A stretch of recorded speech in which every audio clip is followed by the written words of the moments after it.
United Kingdom to permanently deploy 2 warships in Asia-Pacific. Plans for the high-profile visit by the United Kingdom Carrier Strike Group come as London deepens security ties with Tokyo amid tensions in the South China Sea.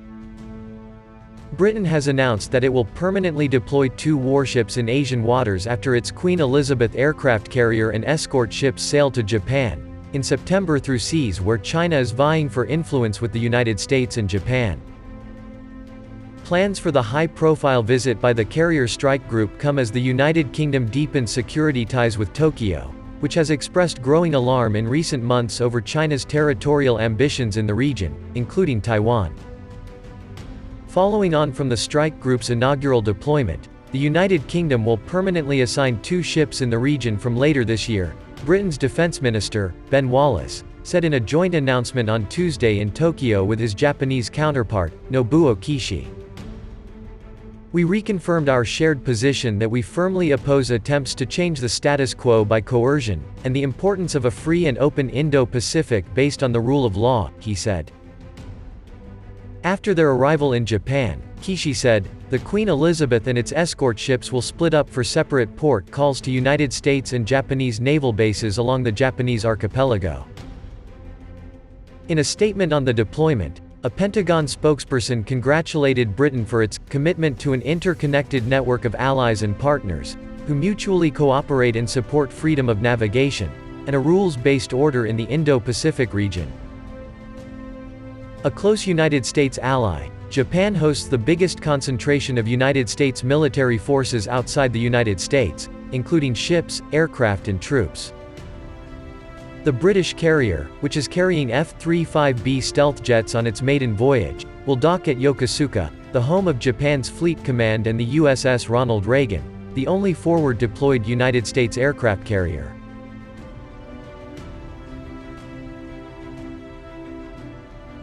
The Queen Elizabeth is being escorted by 2 destroyers, 2 frigates, 2 support vessels and ships from the United States and the Netherlands. It will sail to Japan through the disputed South China Sea, which is claimed all or in part by China and countries in Southeast Asia, with stops in India, Singapore and South Korea. Wallace said Britain had a duty to insist on freedom of navigation on its way to Japan. In addition, the offshore patrol vessels HMS Spey and HMS Tamar will start a permanent deployment to the region next month, supported by ships from Australia, Japan and Singapore. In a further sign of Britain's growing regional engagement, Wallace, who traveled to Japan with a delegation of military commanders, said the United Kingdom would also eventually deploy a littoral response group, a unit of Marines trained to undertake missions including evacuations and anti-terrorism operations. China claims sovereignty over most of the South China Sea, angering its regional neighbors and triggering protests further afield including from the United States government.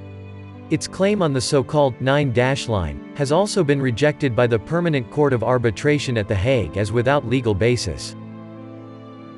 It's no secret that China shadows and challenges ships transiting international waters on very legitimate routes, Wallace told the Times newspaper in Tokyo.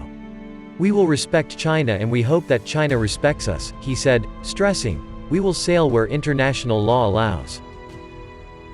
Last month, Russia issued strong protests at what it said was a British destroyer's violation of its territory in the Black Sea. For all its projections of power, the Royal Navy deployment is not immune to COVID-19. More than 100 of HMS Queen Elizabeth's 1,600 crew were struck down during a port call in Cyprus earlier this month. Wallace said the ships will observe strict COVID-19 protocols in Japan and underlined at a news conference the 2 nations' shared commitment to protect rules-based international order.